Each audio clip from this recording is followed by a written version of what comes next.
Et en fonction, je vais donner à chacun le message dont il a besoin.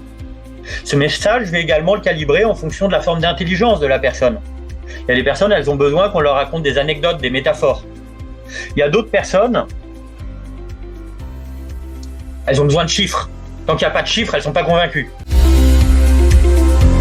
Et bien vous, le faire savoir, c'est pareil. Il y a le premier truc, c'est la sélection. Si je le dis à un tel, c'est pour me faire mousser, c'est pour ma satisfaction personnelle, dans ce cas-là, on va éviter. Ou est-ce que c'est parce que ça va permettre de faire du bien? Dans ce cas-là, il est indispensable que je le fasse et c'est mon devoir de le faire. Bonsoir à tous, je suis très heureuse de vous retrouver ce soir pour un nouveau lundi pro du RASSO. Je suis Delphine Brosseau, directrice déléguée du RASSO et je suis ce soir en compagnie de Mickaël Boulic. Bonsoir Mickaël. Bonsoir Delphine. Alors, en effet, ce soir, on se retrouve.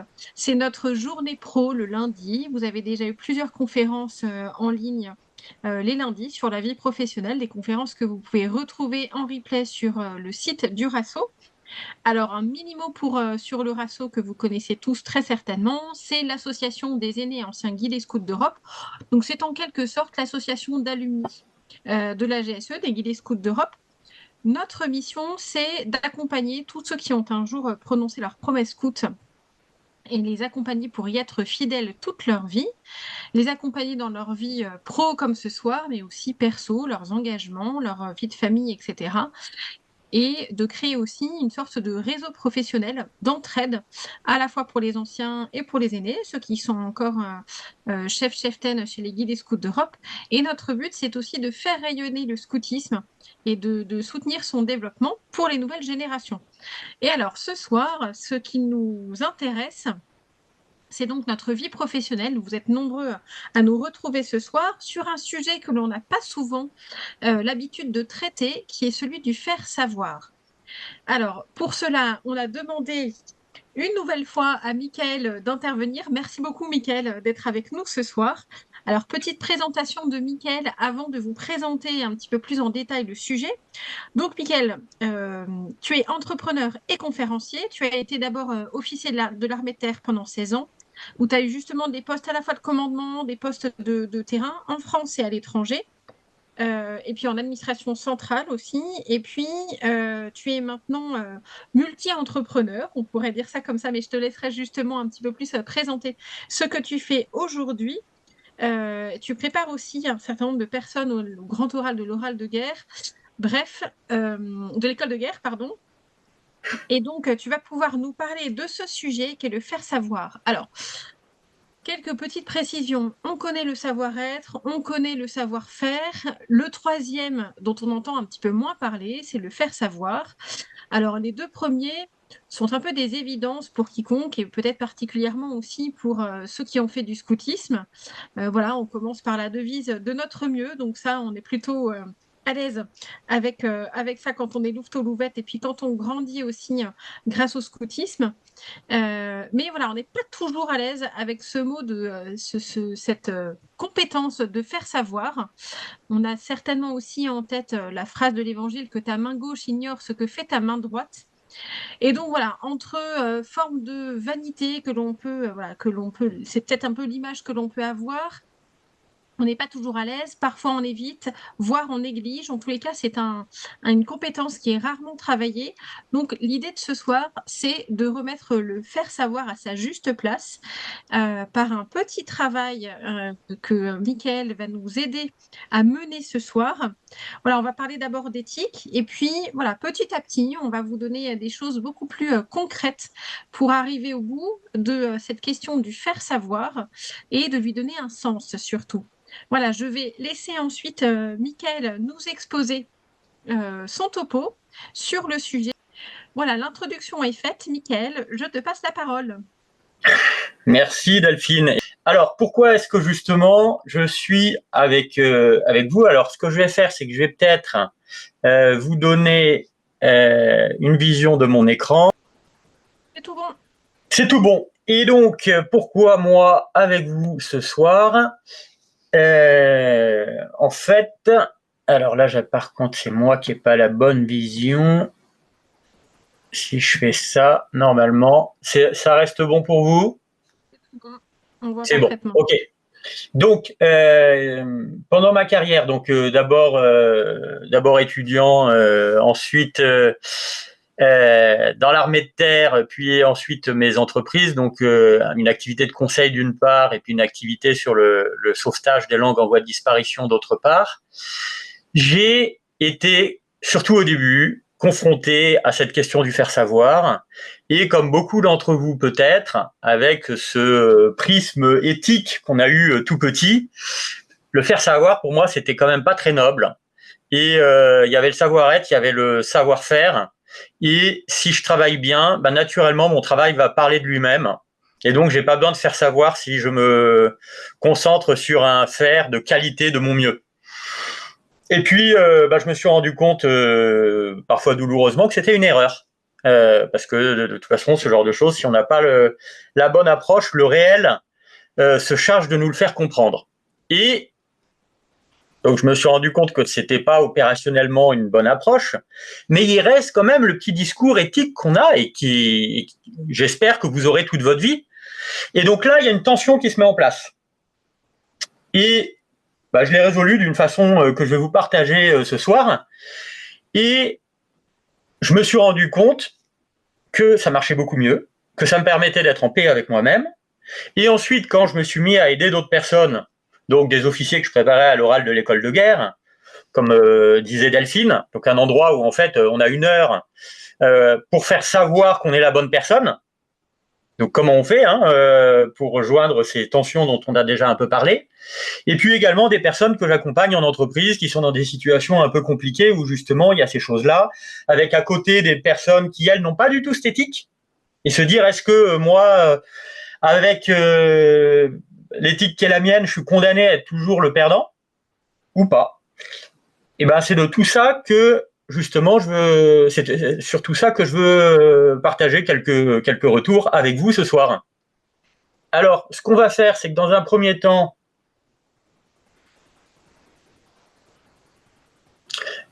on va revenir un petit peu sur le dilemme qui rend cette question si compliquée.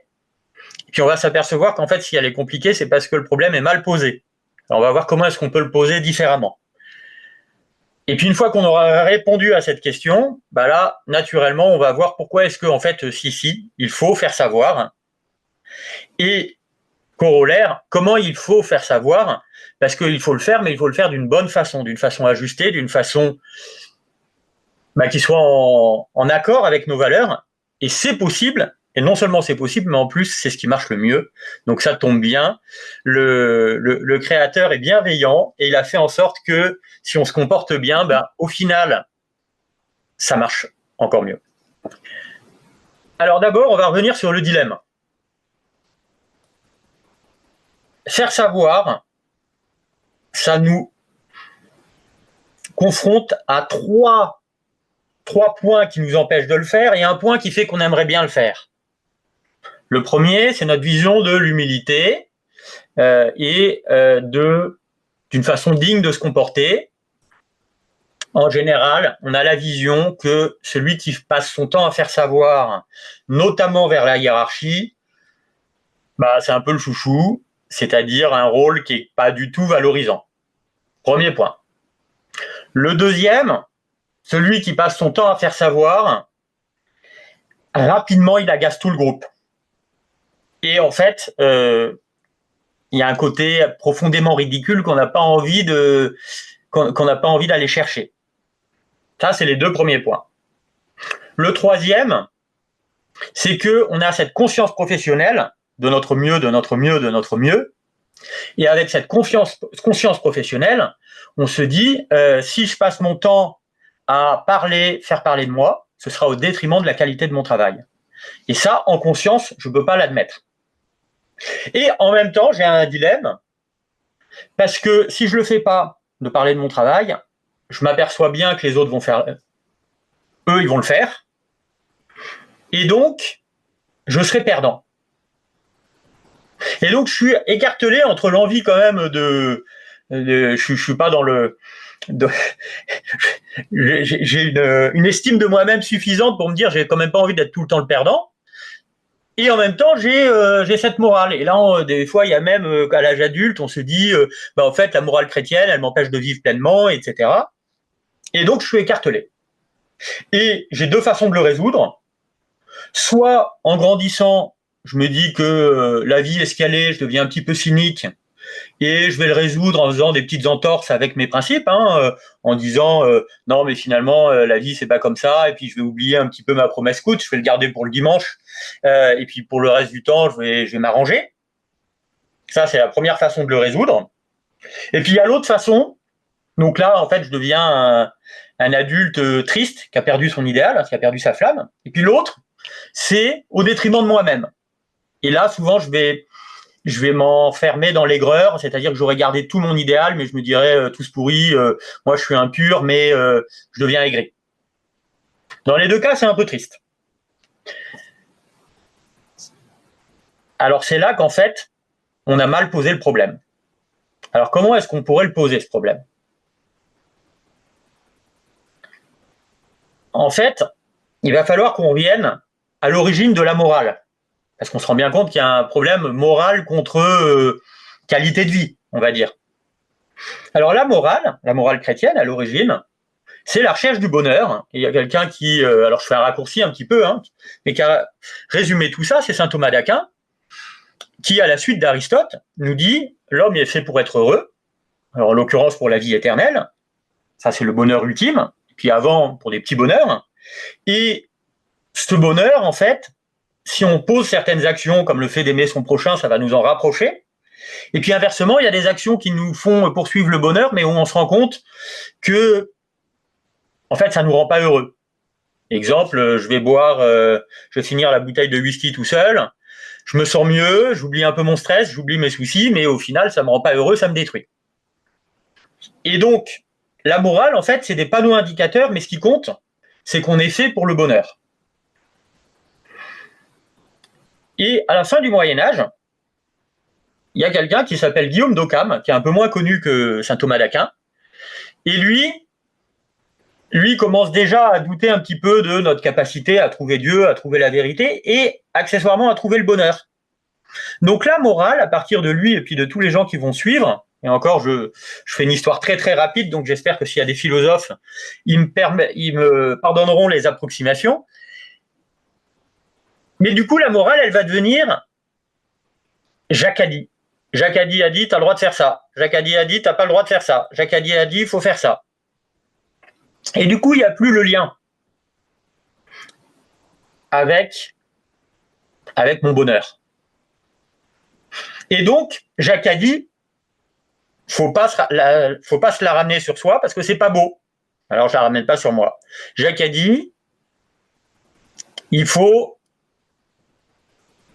et c'est pas Jacques qui a dit ça d'ailleurs, il faut, quand on fait une bonne action, il faut pas que ça se sache. Le truc, c'est que celui qui a dit ça, c'est pas Jacques, c'est plus que Jacques, et c'est plus que tous les Jacques de la Terre, puisque c'est Dieu. Et donc, a priori, il y a une intelligence derrière qui ne se réduit pas au Jacques-Adi. Et donc, quand je vais appliquer que ta main droite ignore ce que fait ta main gauche, faut pas que je le fasse comme un Jacques-Adi. Faut que je le fasse en essayant de comprendre pourquoi on me dit ça. Pourquoi on me dit ça? Parce que derrière, il y a la loi d'amour. Et si je le fais uniquement parce que Jacques-Adi, ça va pas marcher. Et la loi d'amour, qu'est-ce qu'elle va faire? Elle va faire qu'au lieu de se poser la question, est-ce que je fais, ça me fait plaisir, donc il faut que je me fouette un petit peu, il faut que j'ai mal, parce que Jacques a dit, il faut avoir mal. Et là, je vais faire du secret, même quand le secret est pas bon.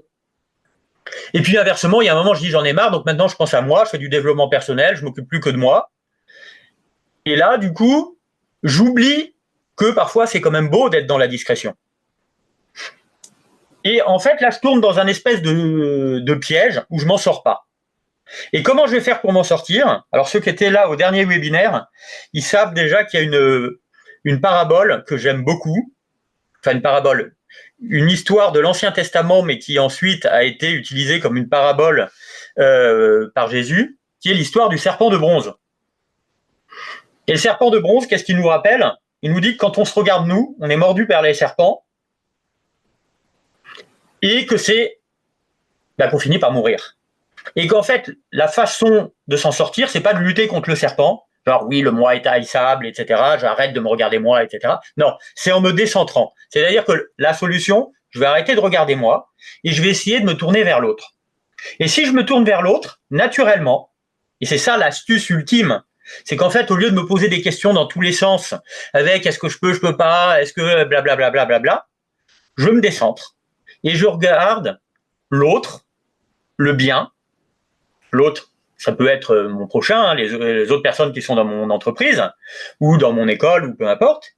Et puis l'autre, pareil, dans l'absolu, c'est Dieu. Est-ce que si je fais ça, et Dieu, ce qu'il voudrait, c'est que je fasse un peu de bien sur Terre. Si je fais ça, est-ce que ça va faire du bien ou est-ce que ça n'en fait pas? Et donc, je vais regarder vers l'extérieur de moi-même, et là, tout va devenir simple. Alors, je vais donner des exemples. Par exemple, il est évident, il y a des tas d'histoires de saints qui donnaient à des pauvres de façon complètement secrète, parce que c'était pas pour se créer une certaine gloire, c'est secrètement, je vais dans la rue, je donne à un pauvre, etc. On a l'histoire de Saint Nicolas qui donne aux petits-enfants pauvres, et puis en fait, personne ne sait qui a donné ça. Alors les gens se disent, ah bah tiens, merci mon Dieu, il y a un miracle, j'ai eu de l'or. En fait, c'est Saint Nicolas ou Saint Vincent de Paul faisait des choses un peu comme ça.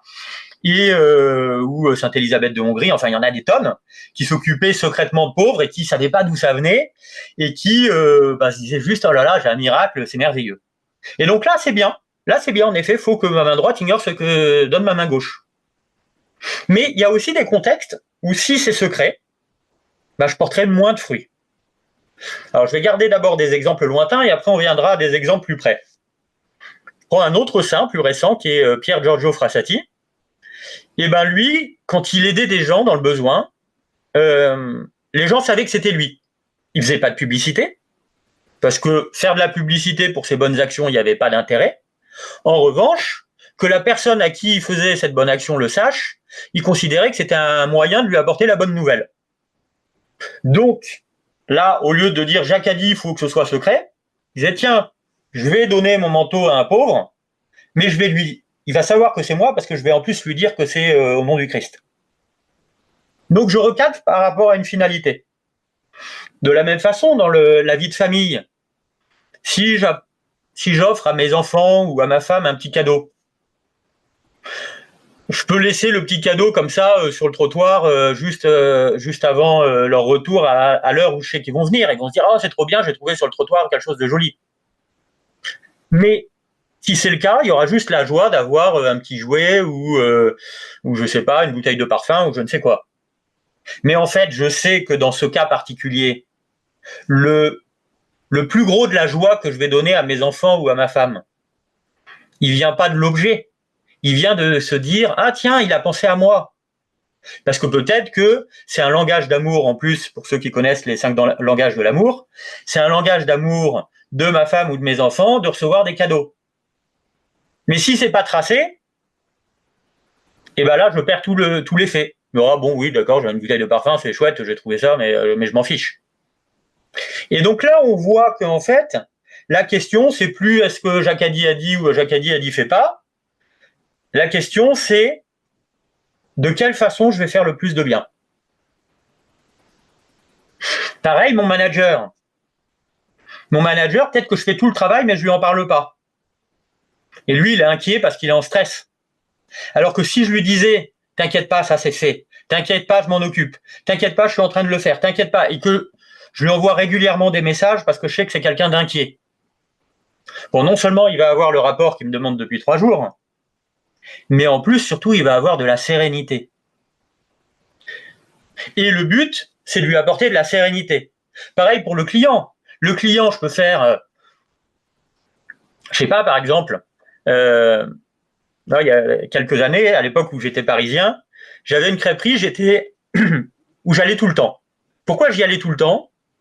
Parce que le patron m'offrait, quand j'y allais, il m'offrait le kir. Il m'offrait le petit apéro. Bon, en soi, le prix de l'apéro par rapport au prix des crêpes, je suis pas sûr que je faisais une bonne affaire. Mais quand j'y allais, j'étais content parce que je me sentais quelqu'un d'important. Ça me permettait, quand j'y allais avec des invités, leur dire « Regardez, je connais le patron, etc. » S'il m'avait juste c'est la note que je relisais une fois sur 4 et que le kir est gratuit mais il me l'a pas dit, en fait, il m'aurait enlevé toute la joie. J'aurais eu une note à, je sais pas, 25 au lieu de 23 euros. Non, c'était beaucoup plus cher déjà quand même. Enfin bref, il y aurait une économie sur l'addition, mais ça m'aurait pas fait le même effet que, tenez, c'est le cadeau du patron. Et donc en fait, c'est la communication qui faisait qu'il m'a apporté de la joie. Et parfois, c'est la communication qui fait que vous allez apporter de la joie à votre client. Donc si vous ne faites pas savoir, et ben déjà, dans l'optique de charité chrétienne, vous êtes 0. D'où le fait de se redire qu'est-ce qui est important là-dedans. Et c'est pour ça que je vous ai donné des exemples de saints qui faisaient en sorte que ça ne soit pas su, et aussi d'exemples qui font en sorte que ça se sache. À chaque fois, en fonction de qu'est-ce qui va faire du bien. Autre point, la parabole des talents. Si dans mon entreprise, j'ai un don remarquable, que personne ne le sait, on ne va jamais me demander à moi de le faire, et donc l'entreprise va passer à côté de quelque chose d'important. Et là, la parabole des talents est sans pitié. Celui qui a des talents et qui va les enterrer, la fin de l'histoire se termine pas super bien pour lui. Donc, si j'ai un talent, c'est pour servir, et pour que je serve, il faut que ça se sache. La preuve, c'est que si vous ne saviez pas qu'il y avait une association formidable qui s'appelle le RASSO, on disait ah non, on fait des choses très bien, on aide des gens, mais voilà, faut pas que ça se sache. Eh ben, on serait 3 ce soir, et ce serait dommage. Donc,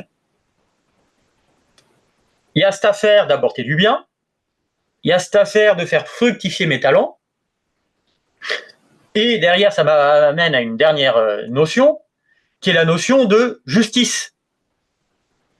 Si je laisse les mauvaises personnes prendre toute la place, parce que, non, tu comprends, moi j'attends qu'on le remarque de moi-même. Alors déjà, si vous attendez que je travaille bien, donc il y a quelqu'un qui va dire du bien de moi, ça veut dire que vous considérez qu'autour de vous, il n'y a que des scouts, et des scouts qui ont gardé leurs promesses. C'est quand même une condition difficile. Donc, il vaut mieux se dire que dans la vie, il y a des bonnes personnes, d'ailleurs qui n'est pas forcément des scouts d'ailleurs, mais il n'y a pas que ça. Et puisqu'il n'y a pas que ça, la meilleure façon qu'on dise du bien des qualités que je peux apporter au monde, c'est quand même que je m'en charge moi-même. Et si je ne le fais pas, vous avez compris que je fais du tort au monde parce que Dieu m'a dit tiens toi je vais te donner ça et que j'en fais profiter à personne. Et donc en fait, là, je suis le complice d'une injustice. Injustice vis-à-vis de moi déjà parce que peut-être que j'ai des talents qui font qu'il serait juste que j'ai certaines choses. Donc c'est une injustice minime. Injustice vis-à-vis de mon prochain. Et là, autant l'injustice vis-à-vis de moi, à la limite, je peux dire je l'offre en sacrifice. Ok, donc celle-là, on l'élimine, même si elle rend légitime le fait que vous parliez de vous. Mais vous avez le droit de dire je vais au-delà de ce qui est légitime, j'offre. C'est une injustice vis-à-vis des gens à qui vous pourriez rendre la vie meilleure. Et là, je parle pas des talents comme des talents artistiques ou autres, je parle en particulier des talents de leadership. Si vous avez les capacités pour exercer des responsabilités, que vous ne le faites pas, et qu'à cause de vous, les équipes qui auraient pu être votre équipe subissent un manager toxique ou quelqu'un qui ne va pas les faire grandir, et en fait, par omission, vous avez commis une injustice contre tous ces gens que vous auriez pu servir en tant que leader. Et puis la dernière injustice, elle est vis-à-vis de Dieu, parce que, imaginez, vous êtes un artiste, par exemple Michel-Ange, et vous dites, oh là là, la Pietà, qu'est-ce que c'est moche. Alors d'abord, je pense que c'est un manque de goût, mais en fait, vous êtes en train d'être offensant envers Michel-Ange, parce qu'il s'est donné du mal. Alors maintenant, là où il est, je pense qu'il s'en fiche, mais si vous le rencontrez de son vivant, c'est un petit peu injuste à son égard. Et puis inversement, si vous voyez un peintre qui a fait dans un musée un peu étrange un truc qui ressemble à rien, si vous dites cette œuvre c'est vraiment une croûte, c'est n'importe quoi, il faut vraiment être snob pour apprécier, c'est pas l'œuvre que vous êtes en train de déboulonner. C'est l'artiste qui prétendait avoir fait un truc génial. Donc, si vous dites Jacques, Martin, Amélie, ils sont nuls. Ben, celui qui a fait Jacques, Martin et Amélie, c'est lui qui a un petit peu offensé. Et donc, si vous dites, moi, oh non, mais en fait, je suis nul, je suis pas si fort que ça, etc., va falloir en parler au créateur, parce que si réellement il vous a donné ces qualités-là, c'est pas très chouette de lui dire qu'il a raté son travail. Alors, autant vos défauts, faut les reconnaître, mais vos qualités, si vous les reconnaissez pas, vous êtes un petit peu injuste à l'égard de celui qui vous les a donnés. Donc, ça nous amène d'ailleurs à la dernière chose sur ce volet éthique, qui est l'humilité. La personne la plus humble qui ait jamais existé, c'est la Vierge Marie, et pourtant c'est la reine la plus incroyable qui n'ait jamais existé non plus. Et tellement incroyable qu'elle a été couronnée au ciel et pas ailleurs. Donc a priori, je pense pas qu'elle disait je suis nul. Et donc il faut trouver la différence entre je reste à ma place et en même temps je remercie Dieu pour tout ce qu'il m'a donné. Et du coup l'humilité, c'est pas je m'écrase, c'est je vais essayer d'être en vérité. D'ailleurs j'ai ces défauts-là, j'ai ces qualités-là, et ces qualités-là, j'en tire pas orgueil parce que je sais que c'est pas grâce à moi, c'est grâce à celui qui me les a données. Et ce travail de vérité, il me ramène justement à la question du faire savoir. En vérité, s'il y a des choses que je fais bien, particulièrement bien, il faut que ça se sache pour rendre service, et parce que ce ne sera que justice, et ce sera ça la véritable humilité. Alors, une fois qu'on a recadré la véritable humilité, et en quoi le fait de faire savoir, ça peut apporter du bien, ou ça peut priver de bien certaines personnes, justement, ça va nous donner un guide pour voir comment on va faire pour faire savoir d'une façon qui soit vraiment ajustée.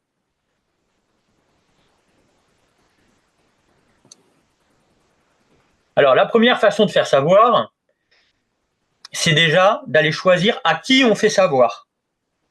Puis la deuxième, ce sera comment on le fait savoir. Et là, je vous renvoie à Pier Giorgio Frassati, d'ailleurs qui est saint maintenant, Saint Pier Giorgio Frassati, qui le fait de façon ouverte quand il va rencontrer ses pauvres, qui savent qui il est, parce que ça leur permet d'annoncer la bonne nouvelle. Et je vais vous donner un autre exemple, si vous n'êtes pas convaincu parce que vous dites c'est un saint mais pas assez. Voilà, c'est la Sainte Famille, la fête de Noël.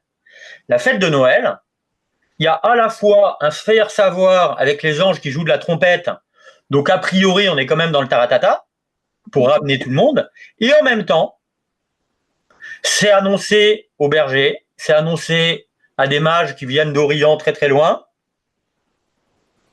et en revanche, toutes les élites de Jérusalem, de Bethléem, etc., ils ne sont pas au courant. Donc il y a une sélection qui est faite. Et vous, le faire savoir, c'est pareil. Il y a le premier truc, c'est la sélection. Si je le dis à un tel, c'est pour me faire mousser, c'est pour ma satisfaction personnelle, dans ce cas-là, on va éviter. Ou est-ce que c'est parce que ça va permettre de faire du bien? Dans ce cas-là, il est indispensable que je le fasse et c'est mon devoir de le faire. Donc le premier truc, c'est je vais adapter la cible et le contenu en fonction du contexte.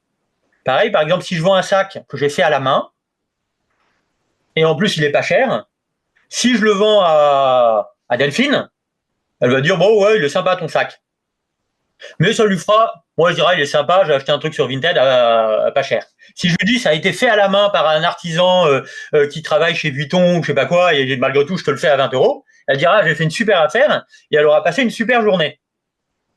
Donc là je vois bien que la cible et le contenu, si je les adapte en fonction du contexte, il y a des moments où je vais faire plus de bien. Si j'ai réalisé un super boulot qui va sauver mon service ou mon asso ou mon entreprise, mon chef, il a besoin de le savoir parce que ça va lui enlever un gros stress. En revanche, mes collègues qui le savent peut-être un peu, qui travaillent peut-être moins bien, qui ont des difficultés, ils n'ont peut-être pas besoin que je claironne ça en réunion d'équipe. Dans ce cas-là, je vais juste dire à mon N+1, écoute, t'inquiète pas, tout fonctionne bien, tout est en main. Mais je vais éviter de le dire devant tout le monde. Mon collègue qui est à côté, qui lui a des difficultés, même s'il n'est pas jaloux, ça va un peu remuer le couteau dans la plaie, c'est pas la peine. Donc ça, c'est le premier truc, j'adapte le contenu. Et puis pareil, je prends un autre exemple, Pierre Giorgio Frassati, il dit à ses pauvres, parce qu'il estime que ça fait passer un message, c'est moi et je te donne mon manteau. En revanche, il dit non, mais t'inquiète pas, moi de toute façon je crève toujours de chaud, alors que c'est pas vrai. Donc, il donne l'action, par contre, il donne pas l'ampleur du sacrifice, parce que ça ne regarde que Dieu, ça va pas rajouter du bien. Ce qui rajoute du bien, c'est de dire qu'il y a de l'amour, mais de dire que, oh là là, il s'est sacrifié, là, on serait à la limite. Donc ça, il le fait pas. Et donc, il essaye de dire que non, mais en fait, je l'aimais pas trop, etc. Et donc, on voit que là, il y a un choix dans le contenu. Quel est le message que je passe et quel est le message que je garde pour moi dans le secret de mon cœur. Donc ça, j'adapte la cible et le contenu. Et ensuite, je vais adapter la forme. Je ne sais pas si vous connaissez cette fable de La Fontaine. C'est le renard qui invite son ami la cigogne à partager un repas. Alors, il a préparé un super ragoût, tout ça, c'est magnifique. Sauf que la pauvre cigogne, avec son bec, eh ben, elle peut rien manger. Alors là, en l'occurrence, le renard, c'est pas quelqu'un d'extrêmement bienveillant, donc il l'a fait exprès pour se moquer d'elle. Et puis la fois suivante, la cigogne qui connaît les bonnes manières, lui dit « Ah, comme tu m'as invité à un repas, c'était formidable, je vais t'inviter à dîner chez moi. » Et puis, du coup, c'est le renard qui se rend compte qu'un bon repas dans un mauvais plat, c'est compliqué parce qu'il n'arrive pas à manger. Et donc vous, votre message, il peut être bien choisi, la cible, elle peut être bien choisie, mais il va falloir aussi se dire comment je la présente. Et là, c'est comme le renard et la cigogne, ça va dépendre de votre interlocuteur. Je reprends l'exemple du manager. Il y a des managers, ils ont besoin, au moins au début, d'être abreuvés d'informations parce que ça les rassure. Et puis au bout de quelques mois, ils savent que c'est bon, vous êtes quelqu'un de solide, que c'est complètement transparent, etc. Ils sont en confiance et naturellement, ils vont vous dire « Non mais c'est bon, tu m'envoies juste un petit message pour me dire si c'est bon. » Et puis inversement, il y a d'autres qui sont plus rapidement en confiance ou qui fonctionnent différemment et que l'excès d'information va faire fuir. De la même façon que vos collègues, ils ont besoin de savoir qu'ils ne vont pas être bloqués par le rapport que vous êtes en charge de terminer, parce qu'ils en ont besoin pour terminer un dossier. Mais si vous êtes en permanence en train de parler de vos difficultés, vos machins, etc., vous, moi, ça va être trop. Et donc là, on revient à mon histoire du serpent de bronze, c'est comment trouver le bon positionnement. Et c'est pas moi qui vais vous le donner là comme ça avec une belle théorie et des beaux principes. Ça va être en se mettant à l'écoute de la personne que j'ai en face de moi, à l'écoute, à l'observation. De quoi est-ce qu'elle a besoin pour se sentir bien, pour bien faire son travail, pour avancer, pour qu'il y ait de la sérénité, de quoi le groupe a besoin pour qu'il y ait de l'harmonie. Et en fonction, je vais donner à chacun le message dont il a besoin. Ce message, je vais également le calibrer en fonction de la forme d'intelligence de la personne. Il y a des personnes, elles ont besoin qu'on leur raconte des anecdotes, des métaphores. Il y a d'autres personnes, elles ont besoin de chiffres. Tant qu'il n'y a pas de chiffres, elles ne sont pas convaincues. Vous allez adapter, vous allez leur donner des chiffres. À celui qui a besoin de storytelling, vous allez raconter une histoire. À celui qui a besoin de chiffres, vous allez donner des chiffres, vous allez donner des tableaux qui vont le rassurer. Et donc tout ça, vous allez le faire en fonction de la personne en face. Et avec quel but ? Le but que les choses se fassent bien, que la personne travaille bien parce qu'elle a bien compris, que la personne soit sereine, etc., etc. Donc toujours le but qui est, je me décentre et je vais regarder qu'est-ce qui va faire du bien. Et je donne à manger à chacun en fonction de ce qu'il a besoin, de ce dont il a besoin. Détaillé, pas détaillé, formel, pas formel, etc., etc.